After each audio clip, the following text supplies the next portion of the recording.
faut pas se cacher derrière son petit doigt, c'est des gens ici, moi le premier, hein, qui avons des parcours de vie difficiles. Hein. Avant, j'étais pas à Lyon, en fait, j'étais à Paris. J'avais une vie de couple et ensuite ça s'est un petit peu tout écroulé. Là, j'ai été mis à la porte par mon père à l'âge de 17 ans. Là, ça a été la rue pendant 2 ans. Ensuite, ça a été les hôtels pendant 7 ans. 3 ans dans un hôtel que je payais moi avec mes sous. Un hôtel complètement insalubre avec des rats, des cafards. J'ai été responsable dans une grosse boîte pendant 11 ans. Après, je me suis mis à mon compte 8 ans. Et au bout de 8 ans, j'ai perdu un gros client. Il a fallu que je ferme ma boîte. Et j'ai disjoncté un peu sur l'alcool, voilà. Je peux vous dire que pendant 10 ans, j'en ai bavé.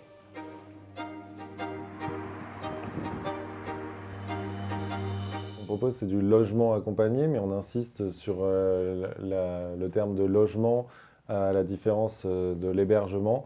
Ici, les gens habitent dans la pension à durée indéterminée, il n'y a pas de limite de temps.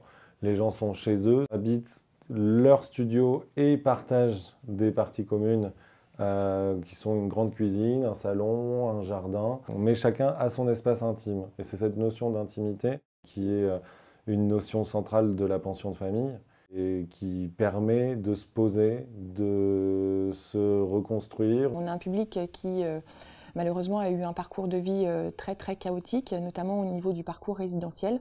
Donc on a des personnes qui viennent de la rue. Et qui ont eu pas mal d'étapes dans les centres d'hébergement et qui, à la fin de leur parcours, ne sont pas encore prêts vraiment à aller vers du logement autonome. Et c'est ça la pension de famille, c'est de leur permettre d'être dans un environnement où ils sont chez eux, ils sont locataires, ils payent un loyer, ils perçoivent des APL, mais ils ont encore besoin d'une présence pour l'accompagnement auprès des démarches administratives, par exemple, et puis avoir aussi le lien social à reconstruire. En fait, le plus important pour moi, ça a d'abord été le toit sur la tête. Quand je suis arrivé, je me suis dit, enfin, je peux poser mes valises. Si je compare avec l'endroit où j'étais, avec l'hôtel où j'étais vers Saint-Denis, c'est le jour et la nuit. C'est énorme le changement, c'est-à-dire que nous avons quand même notre chez nous. Mais maintenant, ce qui me fait plaisir, c'est que j'ai un toit, j'ai du chauffage, j'ai une douche, j'ai une toilette.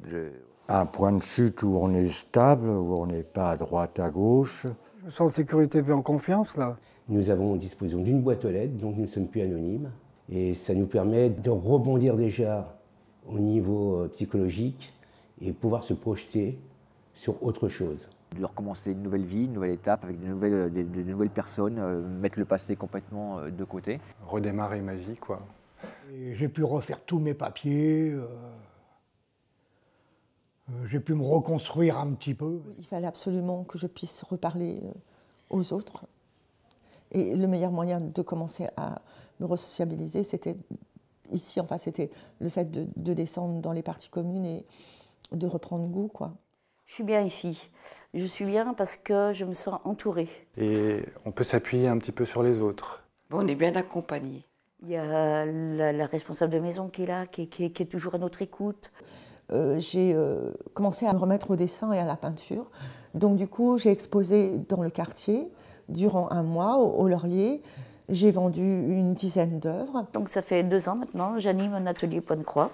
Ce qui m'a apporté une valorisation de moi-même parce que je me sens responsable, je me sens revalorisée. On va beaucoup travailler sur des projets qu'on menait avec eux et puis on va les amener vers la culture. On va travailler avec Culture pour tous, avec d'autres associations. Le bailleur social a la solidité financière pour pouvoir porter ce type d'investissements, qui sont des investissements très importants, qui se chiffrent en millions d'euros. Et c'est là où la notion de propriétaire, bailleur social, qui agit comme une foncière, entre guillemets, mais qui va s'appuyer sur le gestionnaire pour pouvoir réaliser l'ensemble de la gestion de ces publics, et là en l'occurrence sur les pensions de famille, des publics spécifiques, très fragiles et qui nécessitent une technicité, qui nécessitent un professionnalisme particulier que le bailleur social ne possède pas. Notre cahier des charges, il est assez simple et compliqué. On demande simplement effectivement d'avoir des petites structures de 15 à 25 logements en plein centre, au plein cœur d'une ville, proche des transports en commun, proche des commerces, afin de faciliter effectivement le parcours résidentiel de ces résidents. Et la force effectivement de ce type d'établissement, pour nous, de résidence pension de famille, est d'avoir une équipe de proximité dédiée. Donc l'équipe de proximité pour un élu, pour des riverains, est un élément qui est essentiel. Les besoins étaient immenses à Paris puisqu'on n'avait que 11% de logements sociaux quand la municipalité de gauche a gagné à Paris en 2001, que 11% alors que la loi imposait 20%. Donc la capitale de la France ne pouvait pas ne pas appliquer la loi. Aujourd'hui, le logement, c'est toute la place dans la vie d'une personne, c'est-à-dire que grâce au logement, on a une insertion dans la société, on a un toit sur la tête, on se sent beaucoup plus stable. Et les personnes qui aujourd'hui se retrouvent, par exemple, à la rue, se mettent en fait de côté par rapport à toute la société, parce qu'ils n'ont pas accès au logement. Avoir un toit, c'est fondamental pour la vie de tous nos concitoyens. De faire en sorte que le lien notamment à l'emploi, le retour à une activité soit privilégié, et c'est un élément essentiel pour remettre ces personnes-là, ces habitants, ces concitoyens dans un parcours positif. Donc je pense que la majorité des élus sont convaincus de la nécessité d'avoir une mixité, qu'elle soit sociale et culturelle, dans la ville, que cela apporte une richesse à chacun d'entre nous.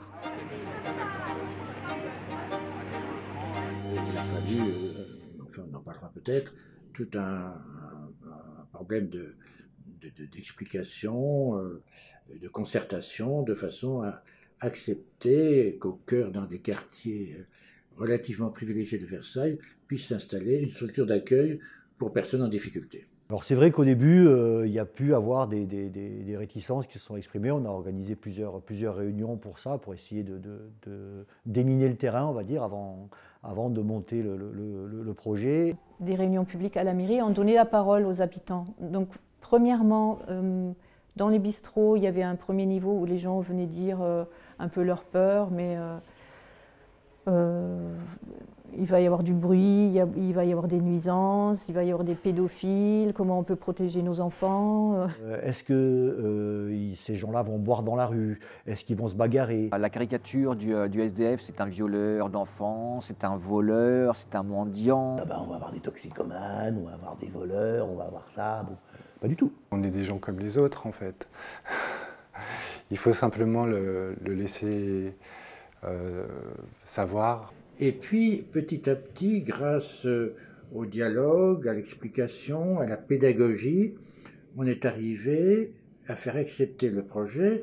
Et puis, quand ils ont vu que le projet, je dirais, fonctionnait bien, de façon équilibrée, harmonieuse... Ils ont pu susciter une adhésion du quartier. Une partie du voisinage, en tout cas, s'est prise au jeu.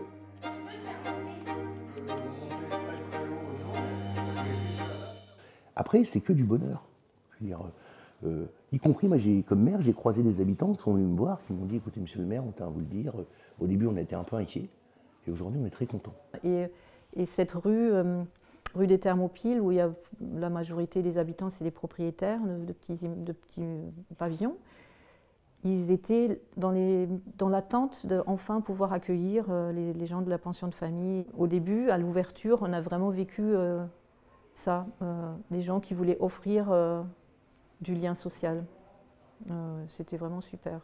Nous faisons dans la rue même beaucoup de fêtes. On fait le repas du quartier où tout le monde amène les tables, les chaises et de quoi manger. Et chaque fois, les résidents de la maison de Thermopyles participent et donc on a des échanges avec. C'est vraiment des voisins à part entière. Aujourd'hui, je suis là pour manger, je suis très content d'y manger. peut-être 7-8 fois par an, je viens manger ici quand on m'invite. Et donc aujourd'hui, on peut dire que c'est un grand succès, puisque c'est une réussite à tout point de vue. Il ne faut pas hésiter à le faire. Voilà, ça a vraiment à l'arrivée, en termes de résultats, les locataires qui sont là sont heureux, les associations font du bon boulot, et finalement, c'est la plus belle vitrine. C'est une des plus belles vitrines pour convaincre après des populations qui peuvent être parfois réticentes sur que le logement social, c'est formidable.